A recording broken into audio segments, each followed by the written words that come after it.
Forbes India and CNBC-TV18 present Exotel, EngageX. We are moving on to our next session in an industry as complex and emotionally charged as aviation. Customer experience plays a defining role in shaping trust, loyalty, and brand perception. So yes, we are moving gears and moving to the aviation industry. And a few brands in India are undergoing a customer transformation journey as ambitious and closely watched and scrutinized as Air India. Now, to lead our next session named When Business Becomes Best Friend, I'm inviting Naini Thaker, Assistant Editor, Forbes India. Put your hands together.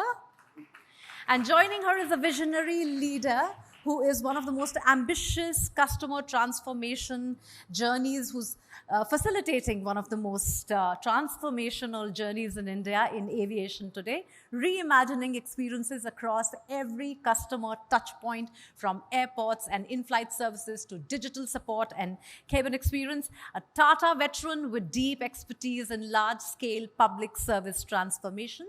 He has previously led the iconic Passport Seva program at TCS, helping redefine passport services for millions of Indians globally. Please put your hands together for Rajesh Dogra, Chief Customer Experience Officer at Air India. Thank you so much for joining us today. This is a very exciting conversation topic, I must say. Taking a step back before we dive into this particular conversation, you've spent, like Mugdha rightly said, almost 2 decades at the Tata Group, and we recognize you as a champion of large-scale public service transformation. How do you sort of envision replicating a similar transformation journey for Air India? Thank you, Naini, and thank you, Exotel and CNBC, for having me here. Good evening to all of you. Before I start, I must compliment Shivku for an amazing session on the chatbot. I think this is something first time we have seen here. Wish you a lot of success going forward. Now, coming to transformation. So you mentioned about the Passport Seva earlier.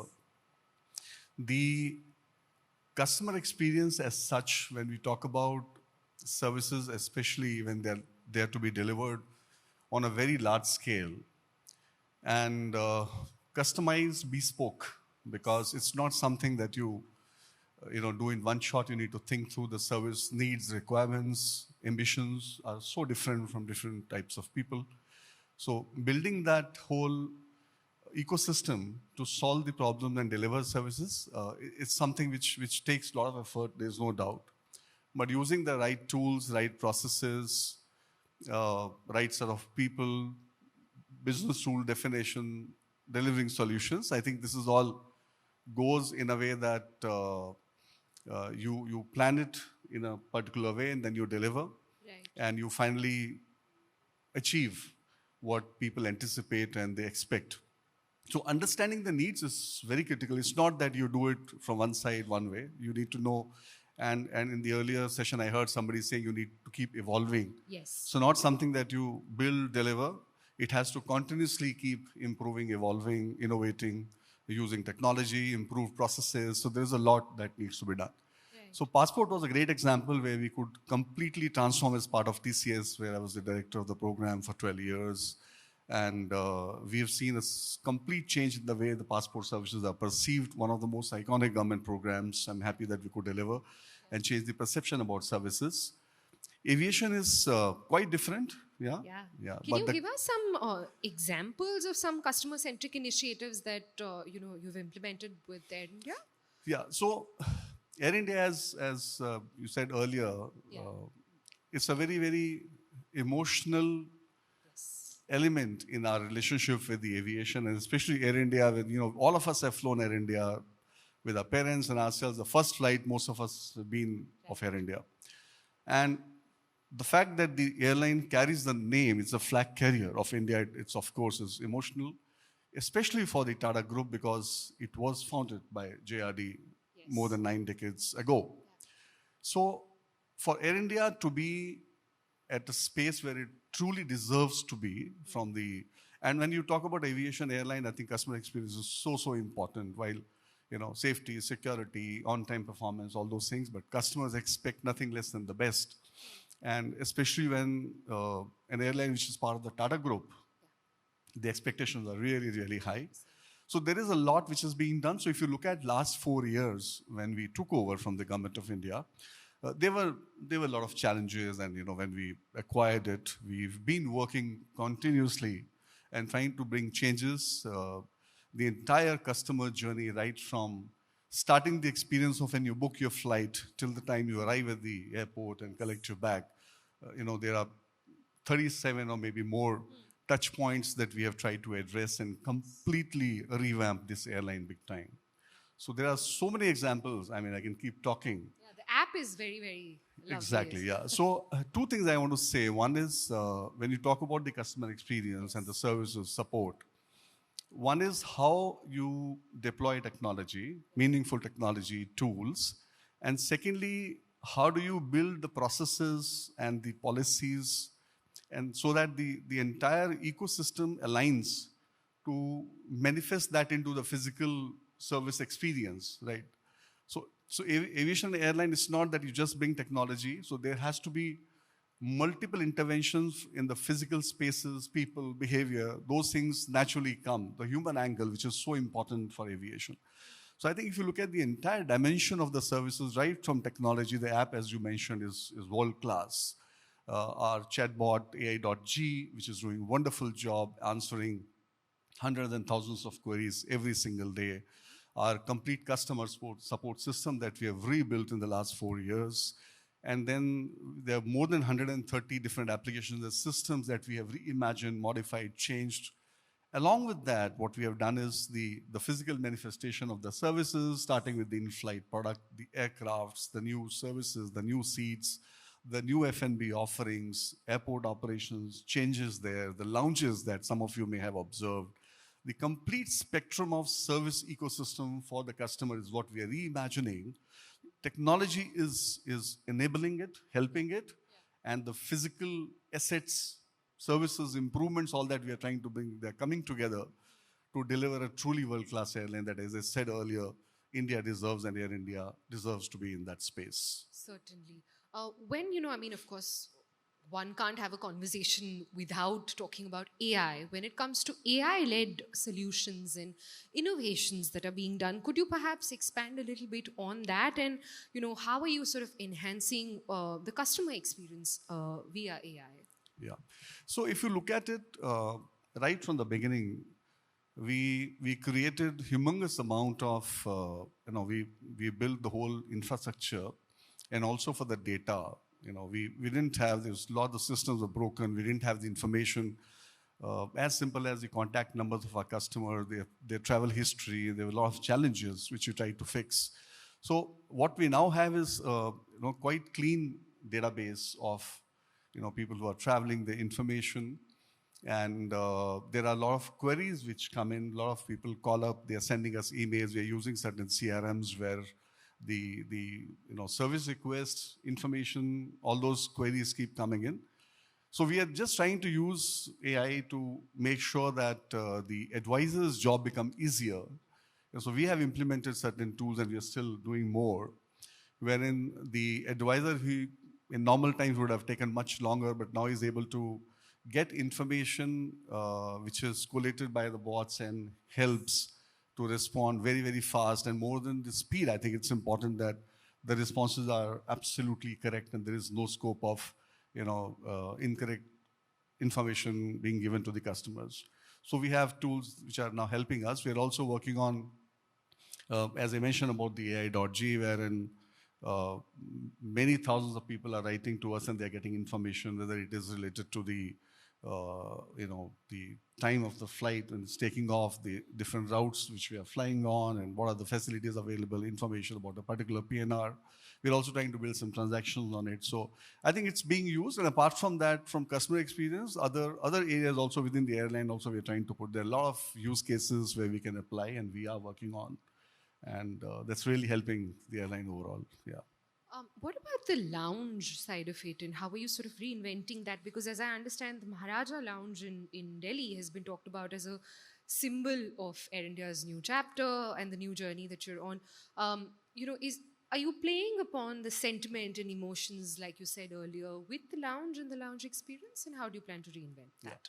So I'll take you back a bit when we took over. As I said earlier, for airlines and especially for Air India, see, we fly domestic, we fly internationally, long haul, short haul, big time, carrying the flag of India. So the expectation from our customers is that right from the airport, the experience at the airport to the in-flight, so when we in-flight means you may be reading, the issues with the seats and the ambience overall of the aircraft. So we had to look at complete revamp of the entire journey for the customer. And lounges, of course, is one of the major touch points especially for the business class travelers. So we have tried to redo everything, and lounges is part of it. Along with that, you have seen in-flight food, beverages, all that has been changed. The experience of that F&B, we tried to rebuild that in the lounges before a person takes off the flight, gets into the aircraft. We have worldwide, we fly currently to the 83 locations, and today I can tell you proudly that every single location where we fly, we have a lounge. At various locations, we have our own lounges. At other places, we have partners lounges. The recently opened lounge in Delhi, which is called the Maharaja Lounge, at least 25 CEOs have come, those who visit us for different work. They have said it is amongst the best in the world. It's amazing. It has been designed by a Singapore-based company called HBA, and we have built it. It's a beautiful lounge. Incidentally, today I'm here, we are launching another lounge which is almost similar, though smaller in size, in the San Francisco airport. In some time, you'll be seeing that inauguration happening. We're also building a new lounge in JFK in New York, and we are actively looking at other hubs worldwide, such as London, Dubai, Frankfurt, looking for space where we can set up our own lounges, because we believe that's one of the very, very important aspect of the service delivery. And mind you, the information which flows into us, what is it people expect? We run a very comprehensive NPS programs. Again, data plays a big role there. We have one of the most loved NPS program. You will be surprised that as high as 6.5% flyers share their feedback with us. We get their verbatim, we get all the feedback of what is it that they would need. So lounges, of course, is something that people really want to have, and they are very happy. They're appreciating all the actions that we have taken to improve. Wonderful. Yeah. That sounds very, very exciting. So clearly there is a lot of work happening, not just on the digital front, but in the physical aspect with lounges, etc. as well. And I believe we're likely to see a new Air India going forward too. Any last thoughts, in terms of your vision, how do you hope to change Air India going forward as well? Yeah, sure.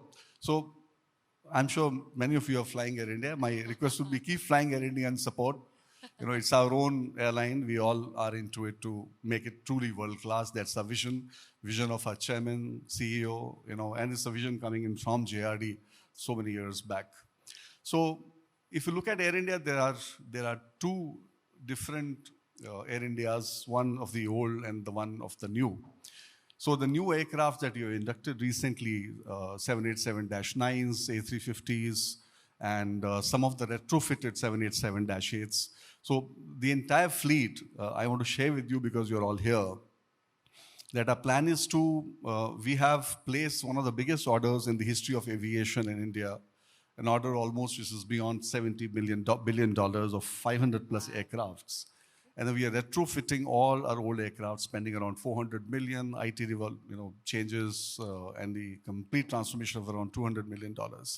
So we have started getting our new aircrafts. We have also started retrofitting a new aircraft. So if you fly, let's say from Bombay to Frankfurt on a brand new 787-9 or Delhi to London or New York in our A350, you will not believe this is the true new Air India, where the golden matrix of NPS is unimaginably, and rightly so, very aligned to our mission, is more than 50, 55, sometimes even 60, which is unheard of.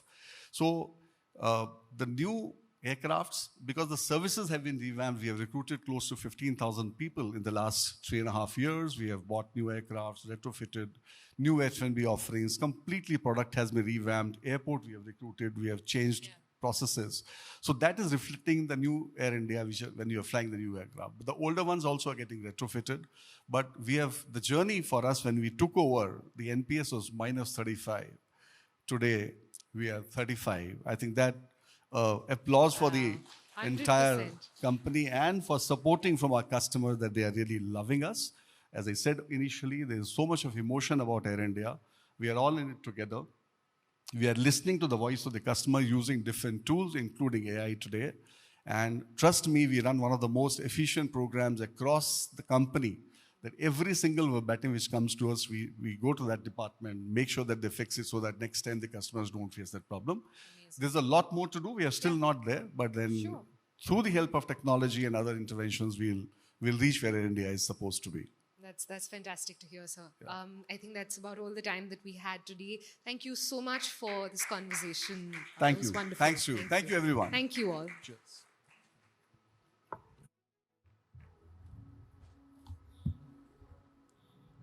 Naini, I'll request you and Mr. Dogra both to stay here.